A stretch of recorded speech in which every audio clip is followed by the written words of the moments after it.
기도하겠습니다.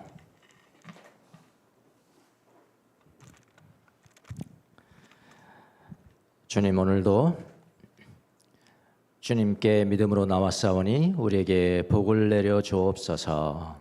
우리는 아는 것이 없습니다. 가난한 마음과 갈급한 마음으로 주님의 말씀을 기다립니다. 오늘 또 살아가도록 한 말씀을 허락하여 주옵소서. 주님의 말씀을 통해서 주님의 마음을 배우는 귀한 시간이 될 수 있도록 은혜를 베풀어 주옵소서. 부족한 종을 세워싸우니 입술에 기름을 부어주시고 기록된 말씀과 기록되지 않는 말씀까지도 주의 은혜 가운데 전달되는 귀한 시간이 될 수 있도록 축복하여 주옵소서. 감사하고 예수님의 이름으로 기도합나이다. 아멘. 사막의 최초의 수도사가 이제 안토니우스라고 합니다. 안토니우스. 여러 번 제가 언급을 했죠. 정말 오랫동안 훈련을 했고요. 사막으로 처음 들어가서, 그러니까 기독교가 그 전에는 핍박을 했는데, 예수 믿는 걸 핍박을 했는데 국가에서 이제는 핍박을 풀어버렸어요. 풀어보니까 핍박을 안 하는 거죠. 그게 이제 311년에 그렇게 돼서 기독교가 이제 상류층에도 다 전파가 되는 거예요. 상류층에도 전파가 되고 모든 사람도 뭐 잘 사는 사람이나 못 사는 사람이나 많이 배운 사람이나 못 배운 사람이나 높은 사람이나 낮은 사람이나 다 예수를 믿게 된 거예요. 그렇게 되니까 이제 뭐가 생겼냐면은 기독교가 좀 세속화가 되는 겁니다. 오늘날과 같은 현상이죠. 그냥 문화생활 중에 하나 정도로 즐기는 정도 세속화돼서 이러면 안 된다 하면서 기독교의 세속화를 극복하고자 하는 운동이, 중요한 운동들이 벌어졌는데 그게 바로 사막으로 가는 운동이라고요. 그 최초의 이제 수도사가 이제 안토니우스입니다. 안토니우스. 오랫동안 사막에서 훈련을 하는 사람으로서 두 가지 면에서 예수님을 닮은 사람으로 평가를 받고 있습니다. 지금까지도요. 그러니까 안토니우스의 자서전도 있어요. 한번 읽어보세요. 영성에 관련된 책들은 조금 이제 어렵긴 합니다. 어렵긴 하지만 우리가 언제나 초등학교 수준의 교과서만 읽고 자라야 되는 건 아니지 않습니까? 그렇죠? 대학생들이 읽는 것도 읽을 수가 있어야 되니까요. 꼭 한번 읽어보시기 바랍니다. 두 가지 면에서 예수님을 닮은 사람으로 평가를 받고 있어요. 지금 현대인들에게, 이 관심을 갖는 사람들에게. 첫째로 뭐냐면은 첫째로 예수님을 닮은 면은 어떤 면이냐면은 예수님처럼 병자를 많이 고쳤어요. 병자를 고치고 죽은 자를 살리고, 꼭 예수님이 했던 그걸 그대로 하신 겁니다. 병자 고치고 죽은 자를 살리는 능력을 행사했다는 것. 누가요? 안토니우스가. 이것도 닮았죠. 예수님 닮았죠. 두 번째로 예수님을 닮으면 뭐냐면은 예수님처럼 겸손해서 많은 사람들의 입장에서 배려하는, 다른 사람들의 입장에 서서 배려하는 겸손한 덕을 소유한 사람이다. 이렇게 평가를 받고 있습니다. 하루는 이런 일화가 있습니다. 언젠가 한번 제가 소개를 했을 겁니다. 하루는 한 어머니가 불치병이 걸린 딸을 데리고 지금 알렉산드리아나 이집트에서 수도에서 사막까지 나오려면 그거는 뭐 얼마나 걸릴지는 모르는 거예요, 사실은요. 그때 뭐 차가 있습니까? 뭐 낙타가 있었나? 그건 잘 모르겠어요. 걸어서 갔겠죠. 한 달 걸릴 수도 있고, 하여튼 뭐 몇 주 걸릴 수도 있고. 그런데 몇 주를 걸리더라도 꼭 이 선생을 만나야 된다. 안토니우스를 만나야 된다. 자기 딸의 병을 고치기 위해서 꼭 만나야 된다. 그리고 그 사막의 그 먼 길을 찾아서 안토니우스를 찾아왔습니다. 안토니우스는 좀 내 딸 좀 고쳐달라. 이게 불치병이다. 그런데 안토니우스는 그 딸을 바로 고쳐주지 않았어요. 대신 뭐라고 그랬냐? 안토니우스는 어머니와 딸에게 물었습니다. 딸도 성년이니까. 뭐라고 물었냐면은 당신 딸의 질병을 예수님이 고쳐주리라고 믿습니까? 믿습니까? 물어봤습니다. 그랬더니 둘 다 믿습니다. 거기까지 찾아왔으니까, 예수님 찾아오듯이 안토니우스를 찾아왔으니까요. 믿습니다. 그렇게 대답을 하는 겁니다. 안토니우스가 뭐라고 그러냐면은 그러면은 지금 즉시 집으로 돌아가시오. 즉시 집으로 돌아가십시오. 당신들이 집에 도착하면 그 믿음이 이루어질 것입니다. 그렇게 이야기를 합니다. 직접 안 고쳐요. 그 어머니는 딸을 데리고 집으로 돌아갑니다.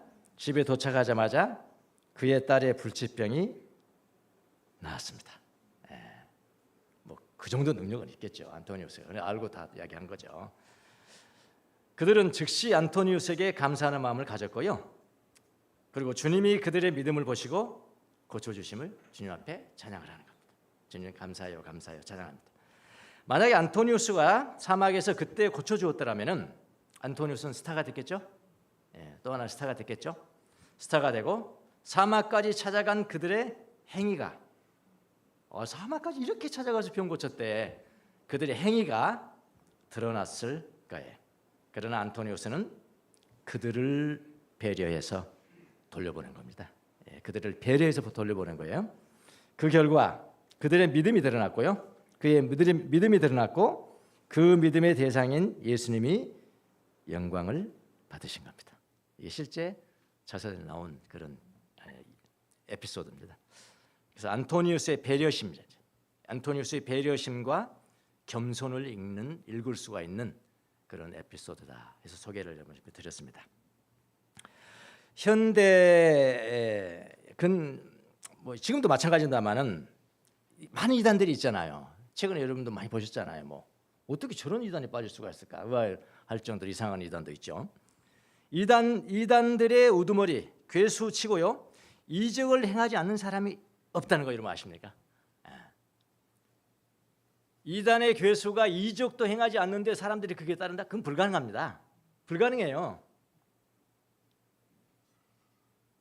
바른 진리를 전해도 이거밖에 안 오잖아요.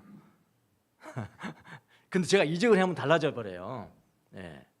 근데 바른 교리도 아닌데 이적이 없이 그 따라가겠어요? 그런 이단 따라가겠습니까? 이단치고로 이적을 행하지 않는 데가 없어요. 거의입니다. 거의. 미래를 예언하고요. 미래를 예언해 줍니다. 진짜인지 가짜인지 모르겠죠. 어쨌든 미래를 예언해 줍니다. 미래를 예언해 주고 병자를 치유하고요. 병자 고치는 건 불교 스님은 못 고칩니까? 불교에서 고칩니다. 병자를 고치고요. 귀신을 쫓아내고요. 스님도 귀신 쫓아냈다니까. 귀신을 쫓아내고 능력을 행하는 사람들이 주로 이단들의 우두머리라는 것을 여러분 아십니까? 신기하죠?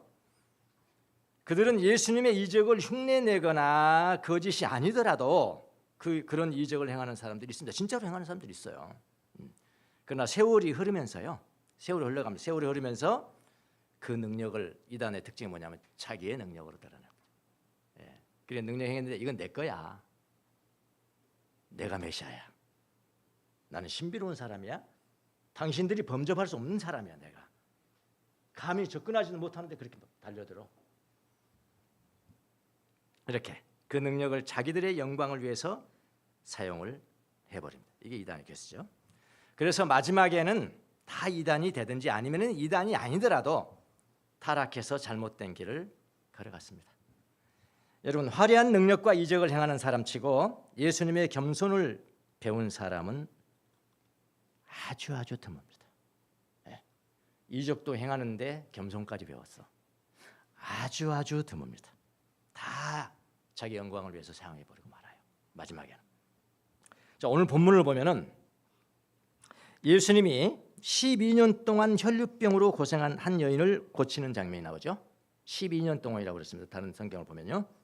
12년 동안 알아왔어요. 그리고 뭐 의사들 찾아다니는데 돈 다 버리고 이제는 뭐 돈도 없는 거예요. 그런 여인, 불쌍한 가련한 여인의 혈류병을 고쳐줍니다. 그 다음에 또 누가 나오냐면은 예수님이 죽은 회당장인 야이로, 그러니까 회당장의 이름이 야이로인데 이 야이로의 외동딸이 있습니다. 이 야이로의 외동딸이 몇 살이냐면은 12살입니다.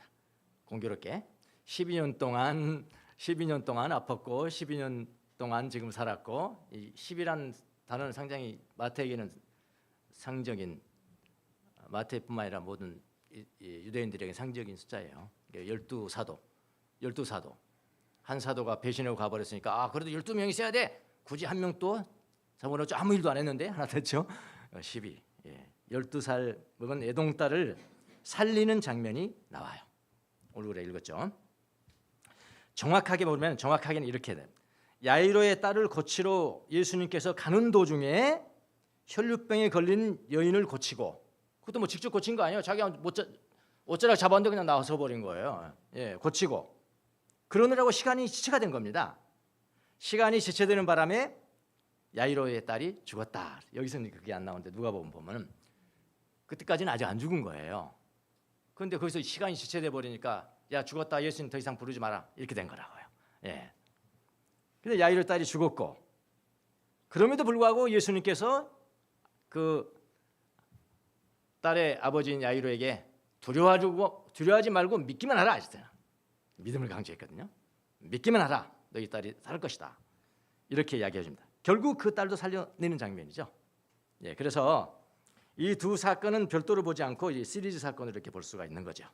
그야말로 예수님이 불치병을 고쳤고요, 죽은 자를 살려낸 거예요. 뭐 예수님이 잠잔다 그렇게 얘기했지만 그거는 그냥 한 이야기고요, 죽은 겁니다, 사실은요. 예, 죽은 자가 살아난 겁니다. 자, 여러분 얼마나 화려한 장면입니까? 같이 일어났으니까 그 사건들이 화려한 장면이죠. 모든 사람들의 인기와 관심을 끌기에 충분한 사건입니다. 성경을 읽는 저와 여러분들도 이 장면에서 기억하는 것은 어떤 장면입니까? 병난 것과 죽음에서 살아난 것, 그것만 기억해요. 네, 그것만 그 장면에만 관심을 둡니다. 그런데 예수님이 두 사건에서 아주 특이한 말씀을 하세요. 특이한 말씀과 특이한 행동을 한 것이 우리의 눈에 띕니다. 잘 보면 나와요. 잘 보면 그거 뭡니까? 하나는 뭐냐면은 군중 가운데 계신 예수님의 옷자락을 몰래 만져서 병이 나은 그 여인, 지금 사람들이 많은 거예요. 예수님만 있는 게 아니고요, 제자들만 있는 게 아니고 군중인데 한 여인이 몰래 와서 이렇게 딱 잡은 거예요. 그런데 여인이 나은 거예요. 그렇잖아요. 여인이 났죠. 이건 뭐죠? 그런데 예수님이 그럼 됐잖아요. 병자가 났으면 된 거 아닙니까?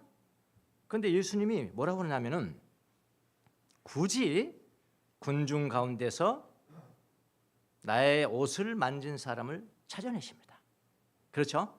아, 예수님 좀 너무하신데 좀 능력 절도범 찾는 거야 이거 지금?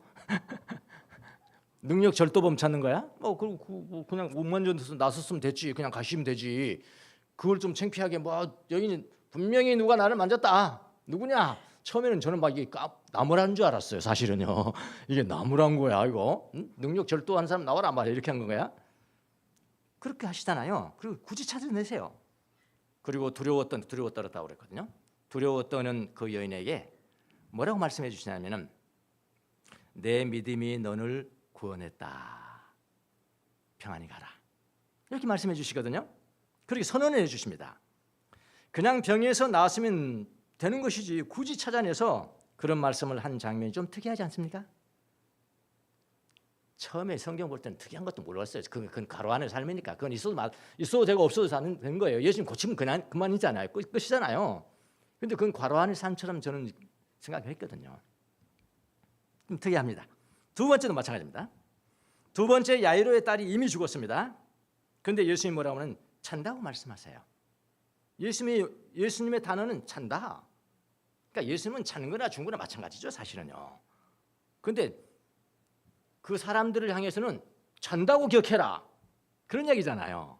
죽었다고 말하지 마라, 찬다고 기억하라. 찬다라고 말씀을 하세요. 그리고 그를 일으켜요. 그리고 나서 뭐라고 그러냐면은 예수님께서 아이에게 먹을 것을 주어라. 이건 해도 되고 안 해도 되는 이야기 아닙니까? 먹을 것을 갖다 주어라. 먹을 것을 주어라. 그렇게 이야기합니다. 그리고 또 이 일을 아무에게도 말하지 말라고 부모들에게 특별히 부탁을 해요. 더군다나 그 야이로의 딸을 살리는 그 장소에는요 못 들어오게 합니다. 다른 사람들은 부모만 들어오게 하고요, 제자들만 들어가요. 못 들어오게 합니다. 이런 행동들 좀 이상하지 않습니까?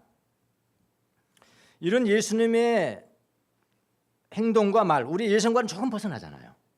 우리가 조금 벗어나는 이런 말씀들이나 행동들에 대해서 우리는 관심을 갖지 않았단 말이에요. 저도 그랬어요.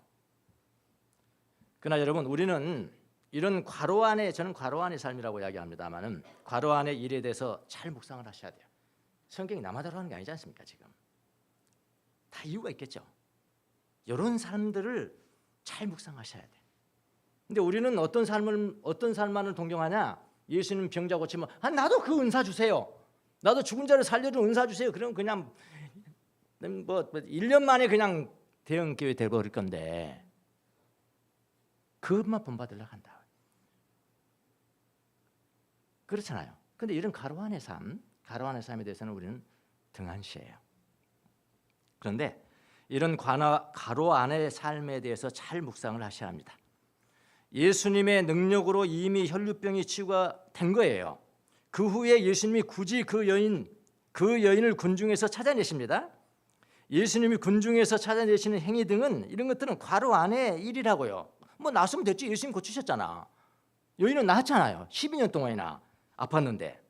야이로의 딸이 이미 살아났습니다. 사람 된 거 아닙니까? 그런데 예수님이 부모에게 이 일을 절대로 말하지 말라. 절대로 말하지 말라. 살아난 즉시 먹을 것을 갖다 주어라고 말씀하세요. 먹을 것 갖다 줘라, 애기한테. 만약 이 딸이 평소에 뭐 피자나 햄버거를 좋아했다면은 예수님 그 말씀하셨을 거예요. 피자 갖다 줘라. 햄버거 갖다 줘라. 햄버거 먹어야 될 시간이야. 피자 먹어야 될 시간이야.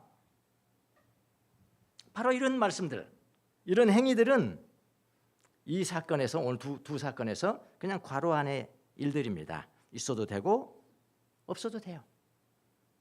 예수님이 능력을 행하셨고 영광을 받으셨고 여인이 낳았고 아이가 살아났고 그걸로 끝나는 거예요.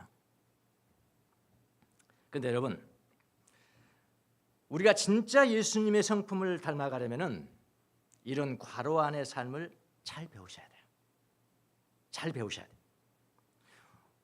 여러분과 저의 성품은 병 고치는 은사를 통해서 나오는 거 아니에요. 사람을 살려내는, 죽은 자를 살려내는 능력에서 우리의 성품이 나오는 거 아닙니다. 요 괄호 안의 삶, 예수님이 특별히 배려해서 행했던 이런 삶, 이런 삶에서 우리의 성품은 나오는 거예요.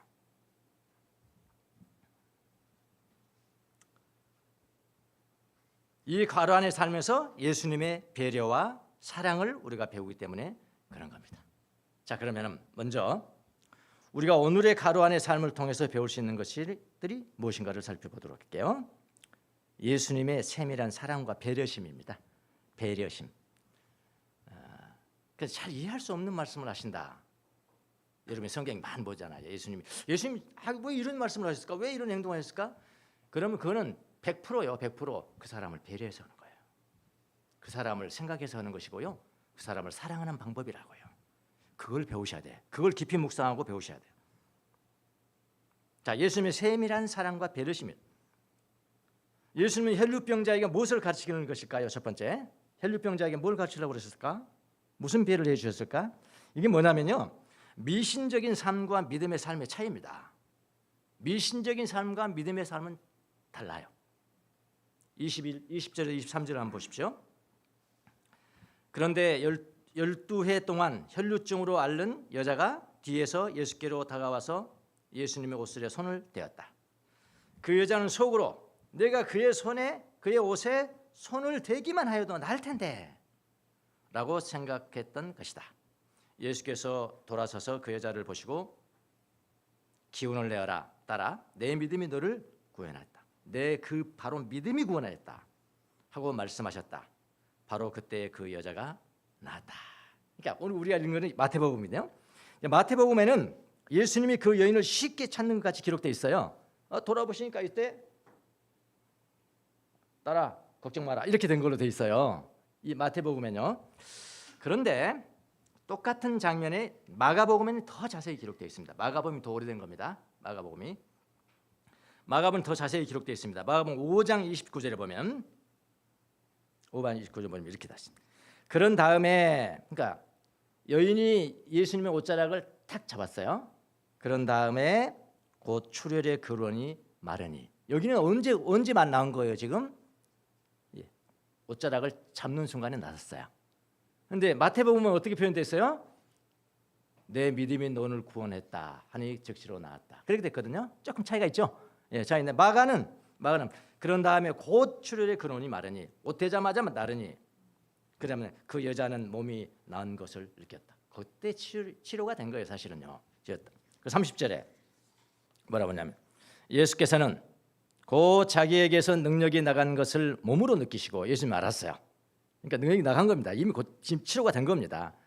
느끼시고 무리 가운데서 돌아서서 누가 내 옷에 손을 대었느냐 하고 물으셨다. 31절 제자들이 예수께 뭐라고 그러셨냐면은 무리가 선생님을 에워싸고 떠밀고 있는데 누가 손을 대었다고 물으십니까? 도대체 누구란 말입니까? 제자들은 그런 이야기 아닙니까? 이렇게 사람들이 막 밀고 있는데 하고 반문하였다. 그렇게 됐죠? 그러니까 마가복음에서는 이 여인의 병이 이미 나은 거예요. 이미 치료가 된 겁니다. 예수는 군중들 가운데서 그 여인을 찾기가 힘드니까 그냥 가셔도 돼요. 그럼 끝난 거예요. 사건은 끝난 거예요. 종료예요. 에피소드는 종료라고요. 그런데 굳이 여인을 찾으세요. 예수님 찾으세요. 예수님이 이런 행동을 하신 것은 내가 내 능력을 도둑질하는 사람을 찾아야겠다 그게 아니라고요. 그 사람 반드시 찾아내야겠다가 아니에요. 그 여인을 위한 배려입니다. 자, 여기서 성경을 보는 방법을 알 수가 있잖아요. 뭐 이상한 행동하셨네. 그럼 뭐라고요? 100%? 그 사람을 사랑해서 그런 거예요. 그 사람을 배려해서 배려심이라고 배려심. 예수님이 그 여인을 찾은 후에 떨고 있는 그 여인에게 완성시켜줍니다. 치유를 완성시켜줘요. 기운을 내어라 따라. 너가 옷자락을 만지는 그런 이상한 행동 때문에 나은 것이 아니고 너가 병이 나은 것은 뭐라고요? 너의 그 믿음 때문이다. 그래서 분명히 헬라어 보면은 그냥 호 비스티스. 그 믿음이다. 그 믿음. 너의 그 믿음이야. 너의 그 믿음. 예수님이 나를 고쳤을 거야. 그 믿음 때문에 너가 구원을 얻었다라고 말씀하셨다. 바로 그때 그 여자가 나았다. 그렇게 됐거든요. 어떻게 보면 완성된 거죠. 치료가 완성이 돼서 치유가 된 거죠. 치유는 하나님을 만난 거죠. 하나님과 평화 관계를 유지한 거죠. 관계가 회복이 된 거죠. 그게 진짜 치유예요. 이 선언을 듣지 않으면은 그 여인의 치유는 완성된 것이 아닙니다. 이 말씀으로 인해서 그 여인의 치유가 완성된 거예요. 이 여인이 치유된 것은 예수님 옷자락 만져서가 아니고요.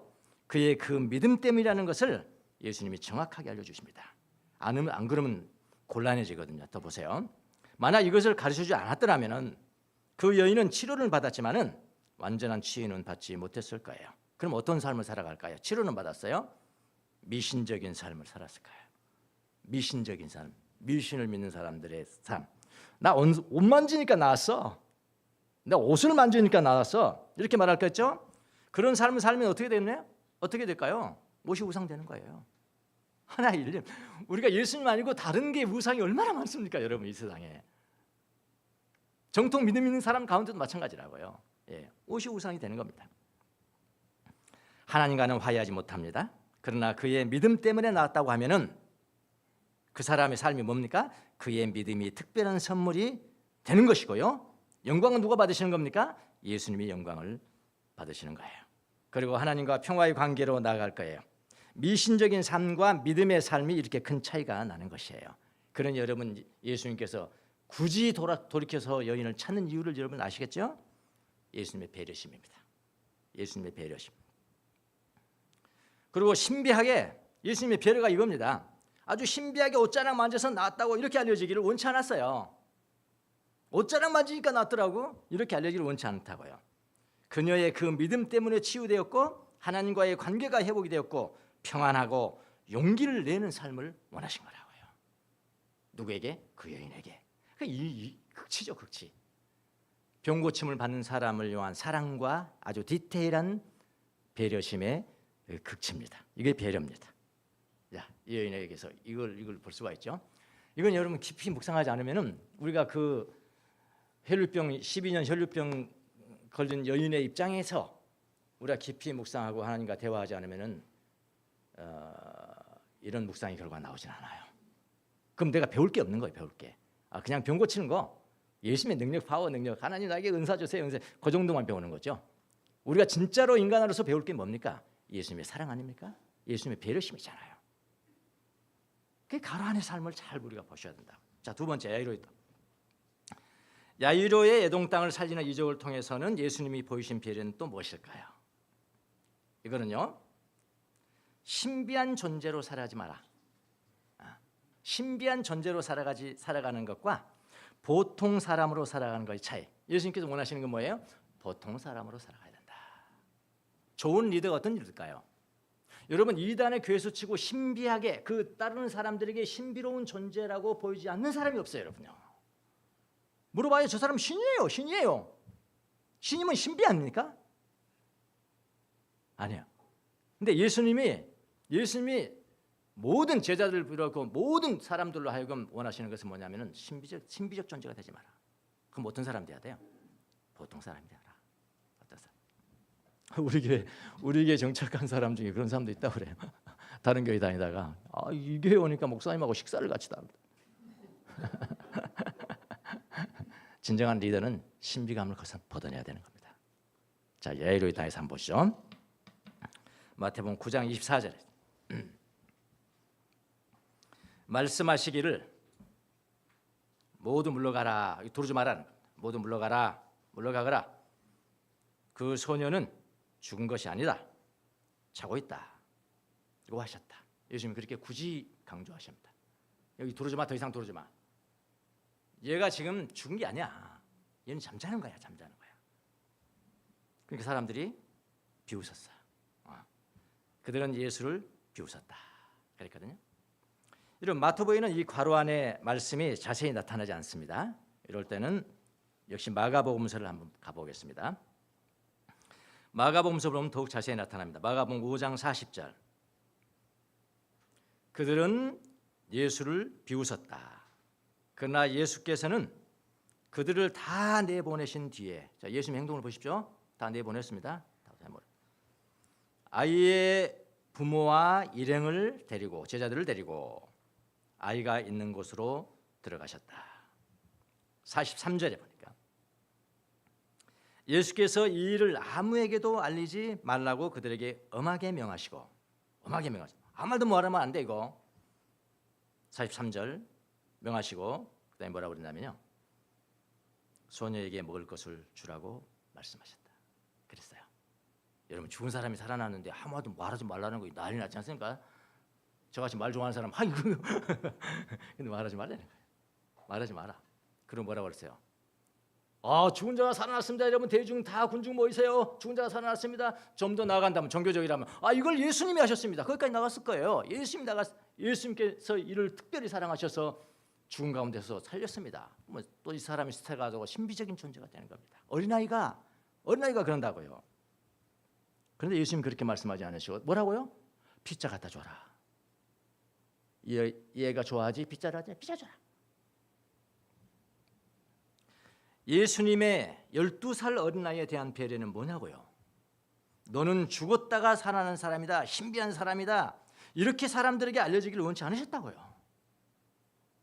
죽었다가 산 사람이 아니고 깊이 잠자고 있는 질병이었는데, 그 다음이 중요해요. 아버지인 야이로의 믿음 때문에 병 고침을 받았다.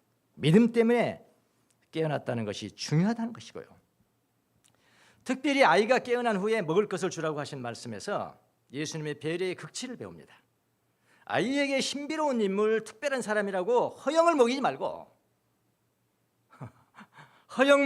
교만 먹이지 말고 다른 거 먹이지 말고 아이에게 알맞는 피자 먹여라, 맥도날드 먹여라, 밥을 먹여라, 먹을 것을 갖다 주어라. 이거 기가 막힌 배려 아니십니까? 이거는 깊이 있는 묵상이 아니면 이건 나올 수 없는 거예요. 이런 생각들은 예수님의 마음, 이건 우리가 배울 수 있는 거잖아요. 여러분이 죽은 자를 살리는 건 못 배우잖아요. 우리가 예수님을 통해서 예수님의 성품을 배워야 되는 게 뭐냐니까요. 괄호 안의 삶이라니까요. 이런 삶이라니까요. 사람들의 관심의 대상으로, 이 어린아이가 많은 사람들의 관심의 대상으로 살아가는 것은 건강하지 못하다는 것을 예수님은 아신 거예요. 그냥 보통 사람으로 살아가도록, 중요한 것은 너의 아버지의 믿음 때문에 너가 살아난 거야. 그 믿음을 배울 수 있도록 예수님 앞에만 영광을 돌릴 수 있도록 살아가는 게 더 중요하다. 보통 사람은 살아가도록 주님의 배려는 그가 보통 사람으로 살아가도록 하는 거였어요. 자, 혈류병 여인이라든지 야이로의 딸이라든지 그들은 아주 보통 사람들입니다. 그러나 특별한 사람들이죠. 보통 사람이지만 특별한 사람입니다. 병으로부터 나음을 입었고요. 죽었다가 살아나는 사람들입니다. 특별한 사람들이. 그들이 보통 사람으로 특별해진 것은 용기 있게 예수님의 옷술에 손을 대서도 아니고요. 죽은 가운데서 그냥 살아나는 것 때문이 아닙니다. 그들이 특별한 것은 무엇이냐? 예수님을 믿었기 때문이에요.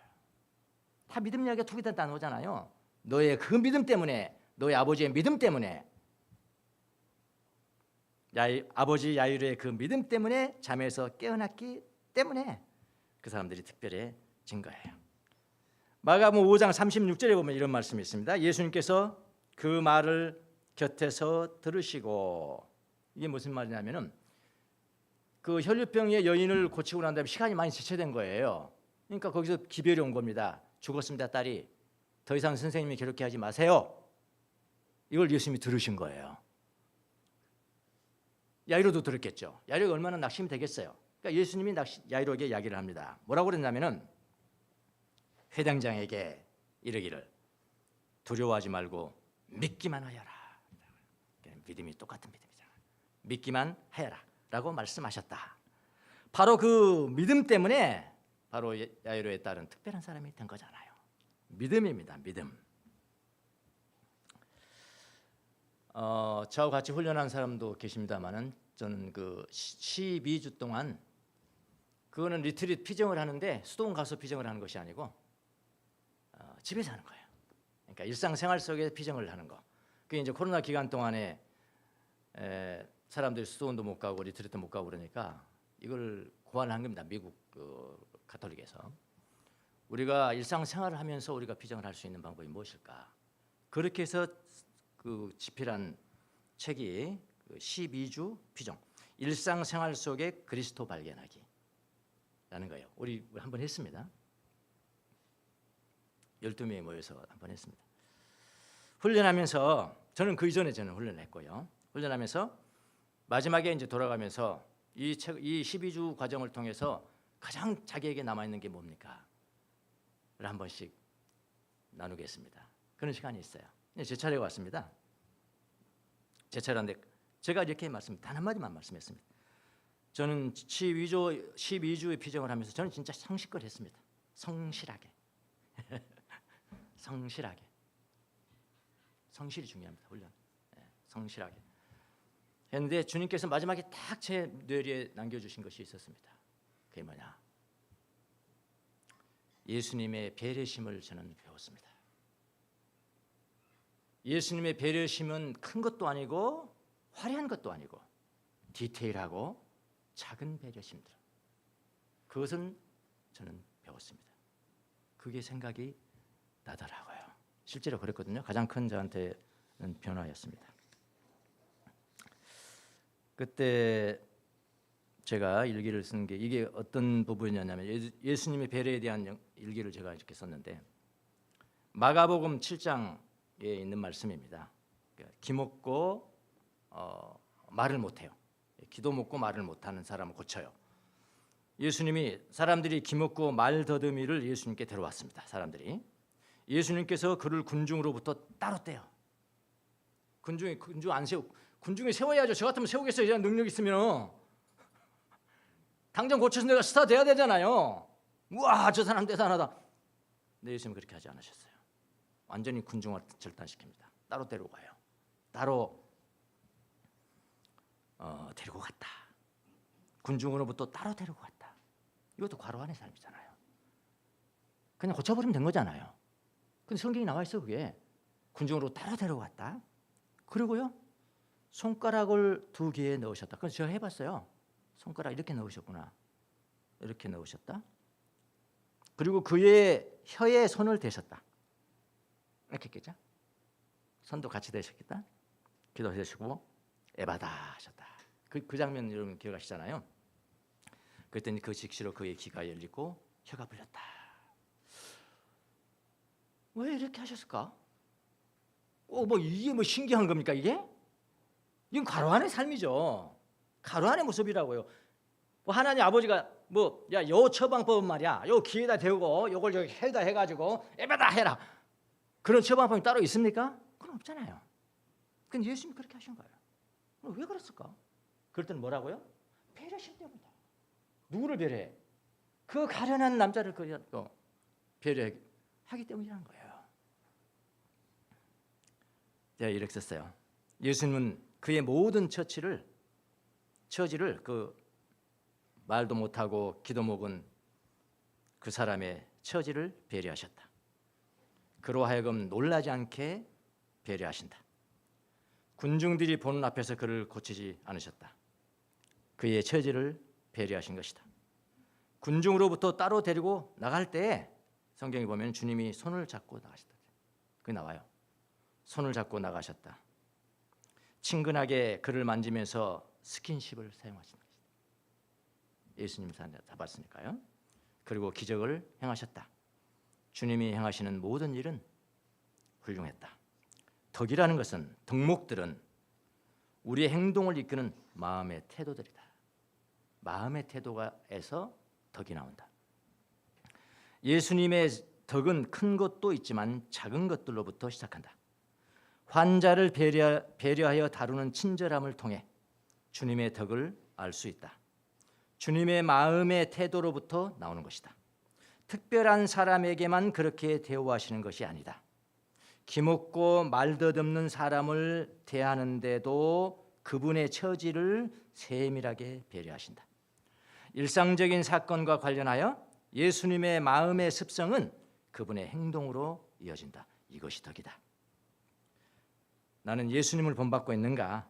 내가 생각하는 덕은 무엇인가? 내 마음의 태도인가? 나의 행동인가? 일상적인 사건과 관련이 있는가? 아니면 특별한 사건과 관련이 있는가? 나의 마음의 태도에서 나의 행동이 나오는가? 내가 생각하는 예수님을 닮아가는 덕은 예수님이 생각하는 것과는 달랐다. 나는 특별한 덕목을 생각했다. 이타적이고 희생적인 삶과 같은 거창한 덕목들만 생각했다.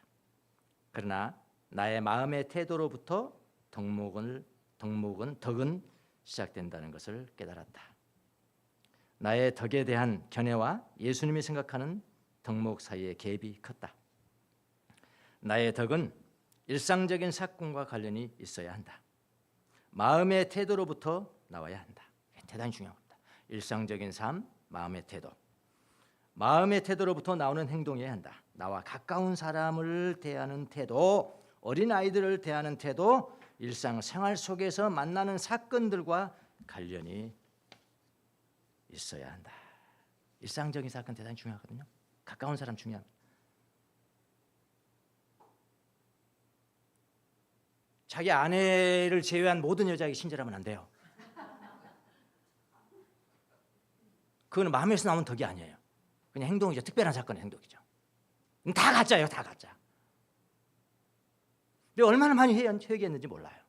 나는 큰 것만 생각했거든. 희생적인 삶, 영웅적인 삶, 특별한 삶, 특별한 경우.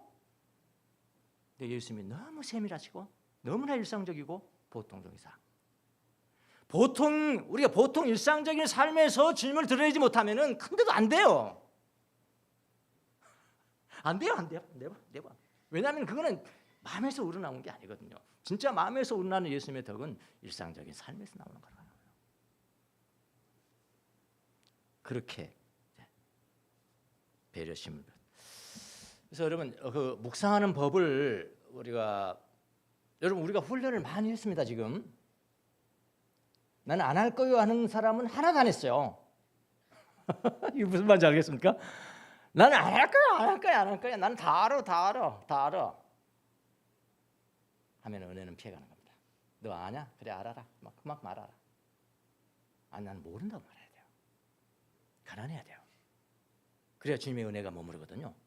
우리 많이 했어요. 어떤 분은 우리 교회 모토가 영성 이렇게 훈련을 해서 한국 교회 대안을 제시하는 교회라고 하면서 왜 구체적인 거 안 하는 거야? 그렇게 물어보신 분 계시는데 많이 했어요. 구체적인 거. 너무나 많아요. 훈련해야죠, 훈련. 그래서 우리가 3개월 하면 3개월 쉬고요. 3개월 하면 3개월 쉬는 거예요. 1년에 2번만 하는 겁니다. 3개월 이론 배우면 3개월 횡해야 되고 3개월 배우고 횡해야 되거든요. 중요한 것 중에 하나를 배운 게 있는데요. 묵상하는 법 이미 다 가르쳤었지만 제가요. 묵상하는 법.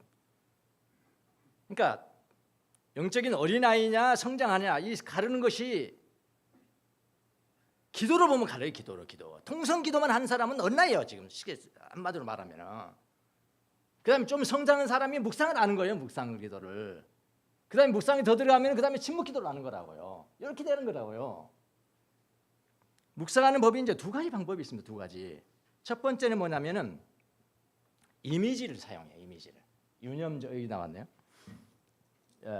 좀 어려운 단어인데요. 유념적 묵상 그래요. 유념적. 영어로는 카타페릭. 카타는 긍정이에요. 아가 나오면 이거는 부정이에요. 이걸 반대말이라는 거예요. 그러니까 카타페틱이 뭐냐면은 유념적 묵상을 하는데 어떻게 하냐면은 어떤 이미지 그 현장 예를 들어서 혈루병에 걸렸다. 혈루병의 여인이 내가 그 여인이 돼 보는 거예요.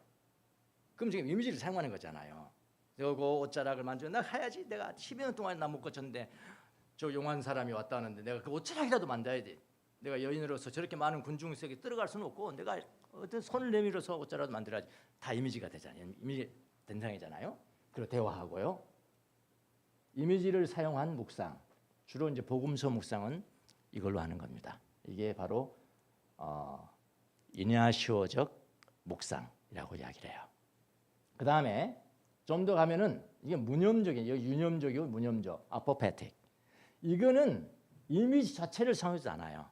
그냥 그렇게 하다가 그것조차도 놔버려요. 모든 이미지를 놔버리면은 그게 이제 침묵이 되는 거죠. 이제 침묵기도. 그래서 유념적인 묵상으로 시작해서 마지막에는 무념적으로 끝나는 거. 하나님 앞에 그냥 아무 그 모든 생각을 흘려보내고 하나님 앞에 나를 세우는 거.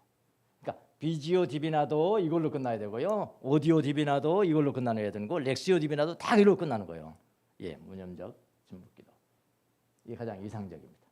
자, 그런데 이제 카타페트 여기 유념적게 뭐가 있냐면은 미드라시라는 게 있어요. 미드라시. 이것도 다 했어요. 배웠어요. 미드라시하고 이냐시오의 이미지 묵상은 같은 겁니다. 그럼 미드라시는 누가 한 거냐? 유대인들이 해왔어요. 오래전부터 유대인들이 해와가지고 지금까지 하고 있고요. 우리 이제 16세기에 이냐시오가 또 다시 이미지를 사용한 묵상을 말했는데 그건 사실은 미드라시를 말하고 있는 거거든요. 그러니까 미드라시가 뭐냐면은 성경은 이제 기록돼 있잖아요. 글씨로 붓글씨로 이제 기록돼 있잖아요. 그러니까 글씨가 까매요, 하얘요? 까맣죠. 까만 하나님의 말씀이에요. 그러니까 블랙 파이어 그런다고요. 블랙은 뭐죠? 까맣잖아요. 까문 것인데 그게 하나님의 말씀으로 막 살아 움직이는 능력이 되면은 그게 블랙 파이어죠. 그런데 성경에 화이트도 있어. 화이트 파이어. 성경에 글씨로는 기록이 안 돼 있는 거예요. 글씨는 기록이 안 돼 있는데 근데 그거를 묵상하는데 거기서 그 기록되지 않는 어떤 중요한 주제들을 찾아낸단 말이에요. 오늘 우리가 말했잖아요. 예, 여러분 이거는 괄호 안의 삶입니다. 근데 이 괄호 안의 삶이면서 우리가 무엇을 배웠습니까? 하나님의 배려심, 예수님의 배려심, 예수님의 사랑을 우리가 배운 겁니다. 우리가 배워야 될 것은 이겁니다. 가장 중요한 거잖아요. 이거 믿으라셔요. 예. 그다음에 이거 똑같다고 사실은 이냐시오는. 이게 복음서를 우리가 읽고 묵상할 때는 이런 그 이미지를 사용해서 할 때 뭐냐면은 이런 해석들이 나오는 거예요. 무슨 말이겠습니까? 예수님의 배려심 때문에 그렇구나. 그리고 항상 복음서 묵상할 때는 이거는 아주 절대적으로 중요한데요. 예수님이 거기 계시고요. 자기가 예수님이 될 수는 없잖아요. 내가 예수님이 될 수는 없잖아요. 내가 혈류병 여인이 돼야 되고 야이로가 될 수도 있고 야이로 딸이 될 수도 있고 뭐 군중이 될 수도 있고 항상 내가 있죠. 예수님과 나는 생략 때문에 빠지면 안 돼요. 이 미드라시와 이냐시오의 묵상은 예수님과 나는 빠지면 안 된다고요. 예수님은 항상 거기 있고 나는 항상 바뀌어 내가 혈루병 환자의 입장이 될 수도 있고 그리고 예수님과 대화할 수도 있고 이게 이 묵상 방법이죠. 무슨 말인지 아시겠나요? 예. 내가 지금 전달이 잘 되는지 모르겠지만은 지금 이냐쇼의 이미지를 사용한 묵상을 통해서 이런 과로안의 삶을 우리가 배울 수 있단 말이죠. 무슨 말 아시겠죠? 예수님이 뭐 때문에 저렇게 하셨는가? 이거 성경에 기록된 거 아니거든요. 내가 너를 배려해서 그렇게 아니잖아요. 그냥 병 고친 거예요. 죽은 자 살린 거예요. 그거는 메인이에요, 메인. 그거 배운다고 거기 서 있지 마시고요. 하나님 나도 죽은 자 살린 거 가르쳐 주세요, 예수님. 그렇게 하지 마시고요. 예수님이 그 과로안의 삶, 화이트 파이어. 그걸 우리가 잘해서 그분을 배워야 된다라는 것을 말씀을 드린 것입니다. 그 장면으로 내가 들어가는 거예요. 탕자의 비유도 마찬가지죠. 내가 탕자가 되어보는 거예요. 큰아들이 되어보는 거예요. 야이로가 되어보는 거, 혈육증 환자가 되어보는 거, 그리고 예수님과 대화를 하는 것입니다. 반드시 필요한 것은 뭐냐? 그 장면에는 예수님이 계시고 바로 내가 있어야 되는 거예요. 이게 이냐쇼식 묵상입니다. 그렇게 해야 되는 거예요. 자, 나가겠습니다. 우리 모두는 예수님의 능력을 그대로 배울 수 없어요.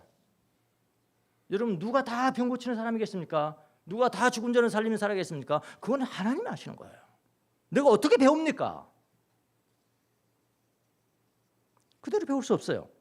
예수님이 특별히 은사를 주셔야만 가능한 겁니다. 그런 것들은. 그러나 예수님의 과로안의 삶은 모두 배울 수가 있어요. 근데 사실은 그게 성품으로 나타나는 거거든요. 화려한 것만 배우면 싸나워집니다. 그리고 나중에 이상한 사람 돼버려요. 10중 8구 그래, 10중 8구. 화려한 은사를 행하는 사람 치고 겸손한 사람이 없다니까요. 보들못했어요. 보들못했어. 4세기 때나 내가 봤지. 4세기 때나 봤지. 안토니우스 같이.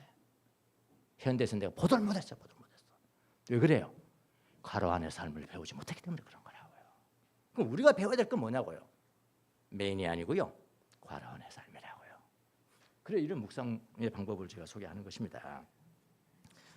예수님의 과로안의 삶을 모두 배워야 됩니다. 예수님의 배려, 겸손, 사랑이 거기서 나오기 때문에 그런 거예요. 시험심 보고 마치겠습니다.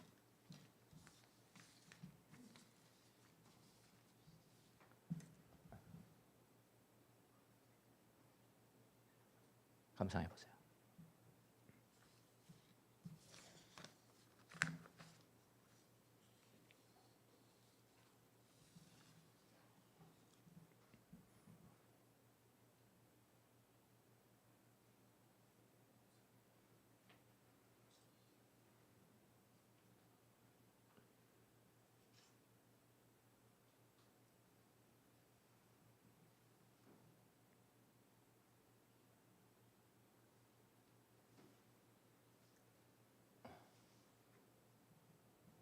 좋은 시 같습니다. 왜 골랐냐고요? 저도 잘 모르겠어요. 왜 골랐는지 모르겠지만 제 비음은 좋다. 너는 가득하고 좋은 사람이다. 언제쯤 내가 실수가 더욱 진실하고 아름다울 수 있다는 것을 알게 될까? 실수가 아름다운 것이 될 수 있다는 걸 알게 될까? 실수도 너의 인생이고 서툰 것도 너의 인생이라는 것을 부디 잊지 말아라. 여러분, 배려하는 사람이 되세요. 배려는 어디서 나온다고요? 마음에서 나온다. 누구에게 나온다고요? 가장 가까운 사람, 가장 일상적으로 사람, 가장 가까운 아내를 사랑하지 않는데 그 가짜입니다. 다 가짜예요. 가장 가까운 자녀들부터, 가장 가까운 남편, 아내, 배려. 내가 이렇게 하면 어떻게 하면 더 큰 사랑을 느낄 수 있을까? 이 사람이 예수님처럼 배려심. 내가 이게 큰 소리 치지 않더라도 작은 소리로 하더라도 다 들려지겠지. 남자들은 막 큰 소리 해야 된다는 거거든요. 배려하지 않는 이런 그 거칠고 무례하고 우리 개신교인들이 좀 무례해요. 가톨릭 신자로 제가 많이 보면서 이렇게 대해 보면은 가톨릭 신자들은 좀 온유합니다. 개신교인들은 무례합니다. 큰 교회 다닌 사람일수록 더 그래요. 죄송합니다. 그러나 저는 개신교 목사님께 말할 수가 있는 거예요. 우리 개신교인들이 갖춰야 될 것이 배려심입니다. 배려심 고요하게 반경을 게 행하는 이런 배려심을 꼭 배우는 여러분 되시기를 바랍니다. 기도하겠습니다. 주님, 예수님이 행하신 말씀하신 거룩한 삶, 이해할 수 없는 모든 삶들을 깊이 묵상함으로 말미암아 예수님의 배려심과 예수님의 사랑을 배울 수 있도록 우리 마음에서 우러나오는 덕이 될 수 있도록 하나님 은혜를 베풀어 주시기를 바랍니다. 큰 소리 치지 않고 비난하지 않더라도 고요하고 무게 있는 진리를 전할 수 있는 것처럼 깊은 배려심을 갖는 귀한 성도들이 다 될 수 있도록 은혜를 베풀어 주시옵소서. 감사하고 예수님의 이름으로 기도합니다.